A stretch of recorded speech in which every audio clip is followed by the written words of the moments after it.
ICC has no jurisdiction over the Philippines as a state. It maintains jurisdiction over individuals and crimes under Yes, ma'am. international humanitarian order. Yes, ma'am. Right. What the president said is that there is no jurisdiction over the crimes committed by the former president. Well, Because we have a functioning police and judiciary system. Unless you submit that we don't. submit that we don't want, ma'am. That we don't have a functioning police force. We have a functioning or police a force. judiciary. We have a judiciary. But what we are dealing with here You're is crimes contradicting your committed president, 14 years Secretary. ago to 2019. We're talking about a timeline, Your Honor, that we were not even here yet. And that it is very hard. Ma'am, may I continue? Yes, carry on. Well, Yeah. it is very difficult for us. We made our No, the commitments. president made it very clear. We made our commitments to the United Nations that we would investigate all of these crimes committed during the drug war. And it is not a very easy task, ma'am, because the people that we expect to be cooperating with us were not. So, although we're still doing our investigations on the AJ case, on the extrajudicial killings committed during that time, Yes, I'm not reviewing the drug war. This is a Foreign Relations Committee hearing. Yes, ma'am. But in this statement, the president clearly means jurisdiction over individuals. It's very, very clear. There's no area for quibbling. And if you say there's jurisdiction over individuals, I don't believe that you are in agreement with your president. As a matter of fact, the ICC does not try countries, after all. They do try it. Our views evolve during times, at times, and I don't So you know do admit if he that still you- has the same view up to today, because we are talking about a clip which was done 1.5 years ago. Our minds can change, ma'am. We cannot just stay in one rut and say that this is the absolute, because our minds may change, and we are allowed that by the law of man and the law of God. Yes, of course. Of course, we all change our minds, and Mr. Secretary. So you are saying that the president changed his mind? Well, I cannot speak for him, Madam. I cannot speak for him. Your conclusions are really your own, and I cannot adopt your conclusions here. They're not my conclusions. It's a bold statement, which really... Well, your statements of belief are your own, ma'am. I cannot adapt to your statements of belief, but I respect them. The statement of the president is very, very clear-cut. I would like to show also a letter in December of 2023. Do we have it on hand? Can you enlarge it so that it's much clearer?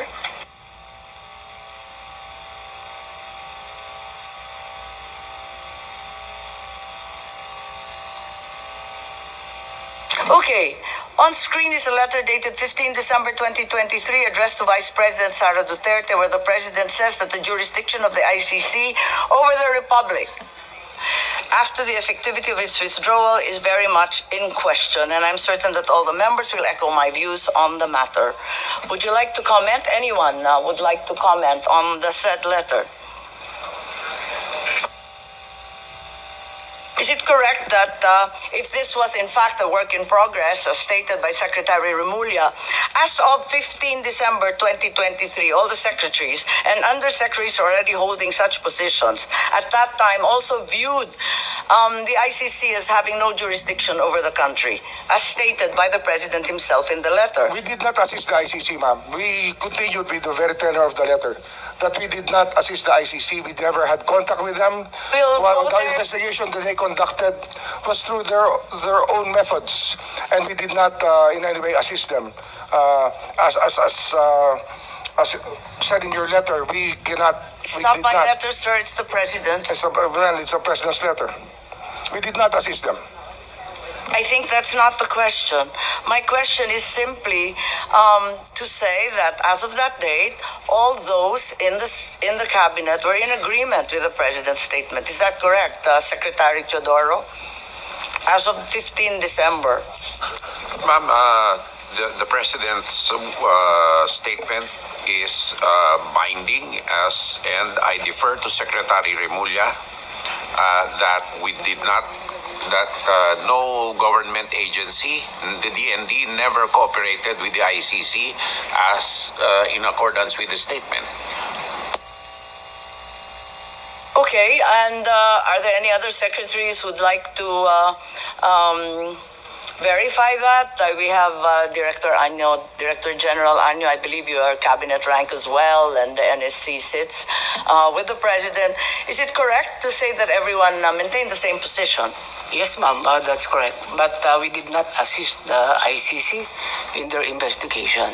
I don't think at this juncture we're asking about assisting the ICC. All we're asking is whether, in fact, you all agree that the ICC had no jurisdiction. I think, ma'am, what we're talking about here is if it's in the case of the former president, the case was committed while the Philippines is still a member of the ICC.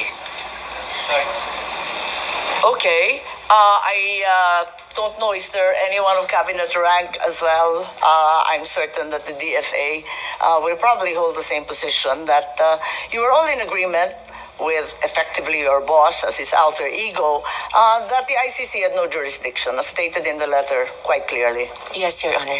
Thank you very much, Yusek. Okay, and then in January of 2024, the President then said, let me say this for the 100th time. I think we've seen that clip before. Can we bring it back? Yes, for the 100th time, I do not recognize the jurisdiction of the ICC. The Philippine government will not lift a finger to help any investigation that the ICC conducts. So, at the risk of really belaboring the point, may I confirm is the DOJ, at least as of early last year, was of the stance that ICC had no jurisdiction and the Philippines would not lift a finger, in the words of the President. The ICC never had does not have jurisdiction over the Philippines, Your Honor. And we did not lift a finger to help them at all. So we affirm that we never at any juncture lifted a finger. Yes, Your Honor. Also, I think the Secretary of Justice vehemently asserted the same during that time. May we have the PowerPoint, please?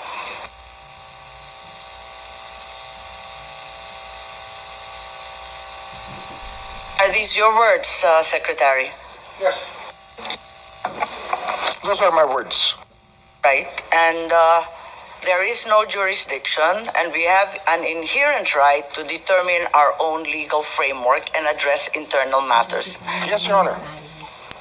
So also there is an assertion that our justice system is robust and functional. Your words, sir. Yes, Your Honor. However, 10 days later, after Secretary Remulla gave the above statement, on 20 February, there seems to be a slight yet significant change in the tone of the President's rhetoric when he said, I am not certain if we have the PowerPoint. Do we have a slide with the President? I don't approve or deny it, but you know the ICC, haven't done anything illegal. We will do something about it. We are an open country. Maybe clarified as to what the President meant, given that there seems to be a determined change in attitude, that in fact we are an open country.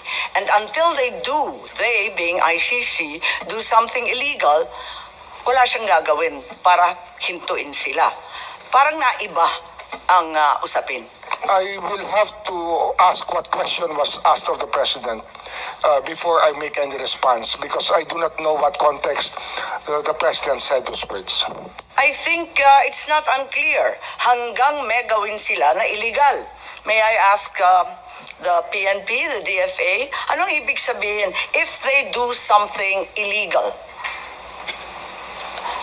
Na nanghimasok sila, na may ginawa sila sa Pilipinas. Maybe I can answer that better, ma'am. An example would be to take an oath of somebody within the Philippine legal system. They are not allowed to do that.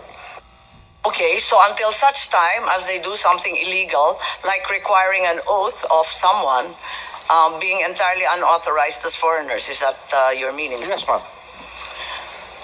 Okay. Does this mean that the Philippine government was allowing the ICC to enter and investigate, provided they did not amount to any illegal action? Nobody ever identified themselves as the ICC when they entered our country, if ever they entered our country. So we did not allow them, if that is the only meaning of your question, we did not allow them, as we did not know any entry of any ICC person in the country. The president's statement seems to suggest otherwise. We are an open country. So Yes, ma'am, but we could not- that there in fact were others coming through.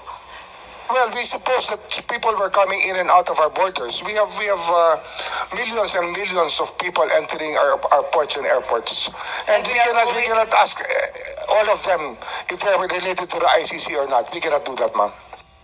Okay, perhaps we can call on Secretary Anyo. Did you have any information that, in fact, the ICC had resumed its investigation? Because clearly there is a pivot in the president's statement. Perhaps you can enlighten us? Ma'am, as far as the NSC is concerned, we have not monitored any investigation conducted by the ICC inside the country. So, at no point after the pre-trial chamber authorized the prosecutor to resume his investigation, did in